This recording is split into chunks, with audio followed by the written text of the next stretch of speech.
Today we're going to learn about watersheds, especially our watershed, which the Truckee River flows through. Because we live in a desert where we don't get as much rain as other areas, it's important to use the water we do have wisely and take good care of our watershed. What's a watershed? A watershed is an area where all the water that falls on the land as rain or snow when it melts drains downhill into a body of water like a river or lake. Do we have a watershed? Yes, everyone lives in a watershed. If you live between Lake Tahoe and Pyramid Lake, you live in the Truckee River watershed. There are more than 2,000 watersheds in the United States, but ours is special. Most rivers join other bodies of water and eventually flow to the ocean.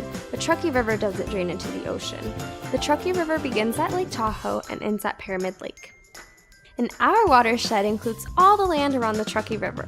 It starts in California and follows the river west into Nevada, including Reno, Sparks, and everything all the way to Pyramid Lake. That means any water or pollutants in Lake Tahoe can end up in Reno, and anything that gets in the river here can end up in Pyramid Lake. Now, let's learn about the oldest recycling systems on our planet, the water cycle.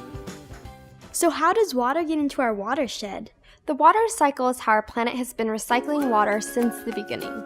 And because the same water keeps cycling over and over again, protecting and keeping it clean is very important.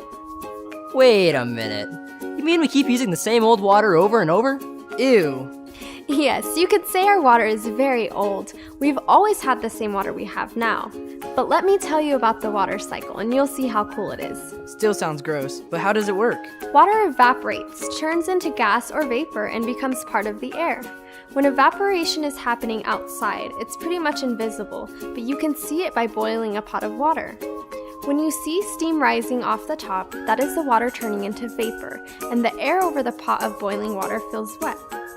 If you forget and leave the pot on the stove too long, it will soon be empty as all the water turns into vapor. That's evaporation.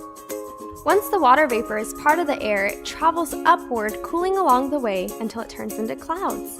This part of the water cycle is called condensation. Again, we don't always get to see this part of the cycle in nature, but we can see it whenever we pour a cold drink on a hot day.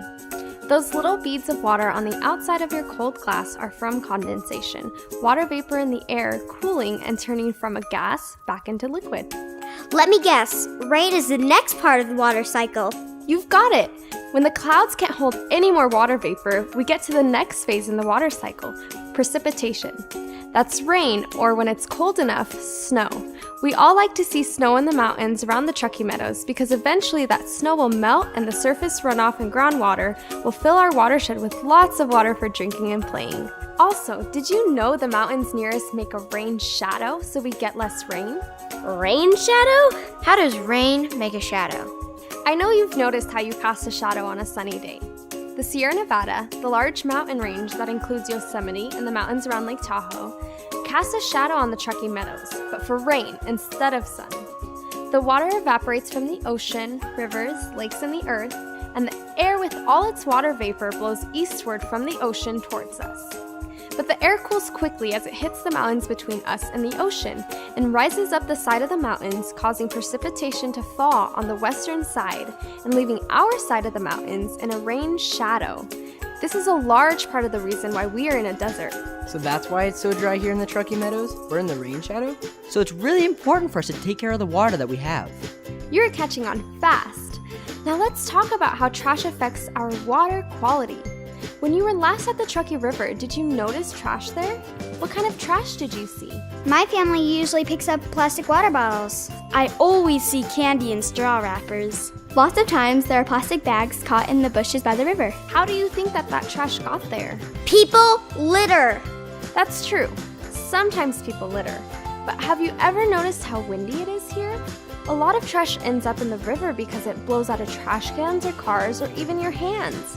It's very important to keep a tight hold on your trash so it doesn't end up in the river. Trash, put a lid on it. I'll make sure trash isn't blowing around in our car. I can tell my parents to clean out our truck bed so garbage doesn't blow out of it. What are other ways trash gets into the river? Does this look familiar? We have one of those on my street. This is a storm drain, and its job is to get water from heavy rain or storms off streets and into the river where it won't damage our property. But too often, these drains get clogged with trash or yard waste because we're not careful. All of our neighborhood street storm drains either flow to creeks and ditches or straight into the Truckee River through storm drain pipes. These pipes carry runoff from storms, but they carry trash too. It's a really good reason to keep trash in its place. Another problem is plant food called fertilizer or weed killer called pesticide that we put on our lawns. Sometimes people use too much fertilizer and pesticide and then water their lawns so much they make their own surface runoff, and some of the fertilizer and pesticide is carried down the storm drains with it. Every time you see water running down the street in the summertime, that's a warning to us. Keep water on your lawn, not on the sidewalks and streets. You know, even washing your car in the street or driveway is a really bad idea because the soapy water can end up flowing into the storm drain. Trash, soap, fertilizer, these all become what are called pollutants or contaminants when they escape into our environment because they can harm us and the plants and animals that live in our watershed. No way, not good. Now let's learn about non-point source pollution. I know it's a mouthful, but important to understand so we can better care for our watershed. Non-point source pollution is a big concern in our climate because a lot of pollutants can build up during long times with no rain. We get rain that pours hard for just a little while, and our soil can't soak up all that water at once, so it rushes toward the storm drains and river. All the pollutants that have built up during dry periods, trash, dirt, fertilizer, dog poop, suddenly wash into the waterways all at once when we have a storm. Another reason the rain has a hard time soaking in is because we cover the ground with a lot of what are called impervious surfaces, things like pavement and concrete for street and parking lots, that water can't soak through. These impervious surfaces collect a lot of pollutants from people, cars, landscaping, and they trap a lot of heat from the sun. When it rains during a storm and the water pours down on streets and parking lots it can't soak through, the rainwater picks up all the pollutants and the river gets hit with a bunch of trashy, hot surface runoff. I think I understand, but can you give me an example of runoffs and pollutants? Sure, here's an example you probably have right in your neighborhood. Have you ever seen a lawn sprinkler spraying water that's running down the street? When I'm walking my dog, sometimes we have to walk in the street because sprinklers are spraying water on the sidewalk. Right, when there's too much water, it runs off the surface of the grass and street, flowing into the storm drain and into the river. Runoff from lawns, streets, and area parks picks up non-point source pollution like pesticides, fertilizers, and trash as it flows over the ground. These pollutants are harmful to fish and other aquatic life and can dramatically decrease the health of the river. Dirt is even considered a type of non-point source pollution because too much dirt, or as scientists say, sediment, can make the water muddy instead of clear and can reduce the amount of oxygen in the water, causing harm to fish and wildlife that depend on fresh water. Another non-point source pollution concern is bacteria from any pets who use the lawn, street, or neighborhood park as a bathroom. And don't forget your family's car. Any dripping gas, oil, or antifreeze will make its way into the storm drains as well during the next rain or when you wash it. Many people don't know, but car wash businesses have to collect and recycle their polluted, soapy water so it doesn't flow into the storm drain.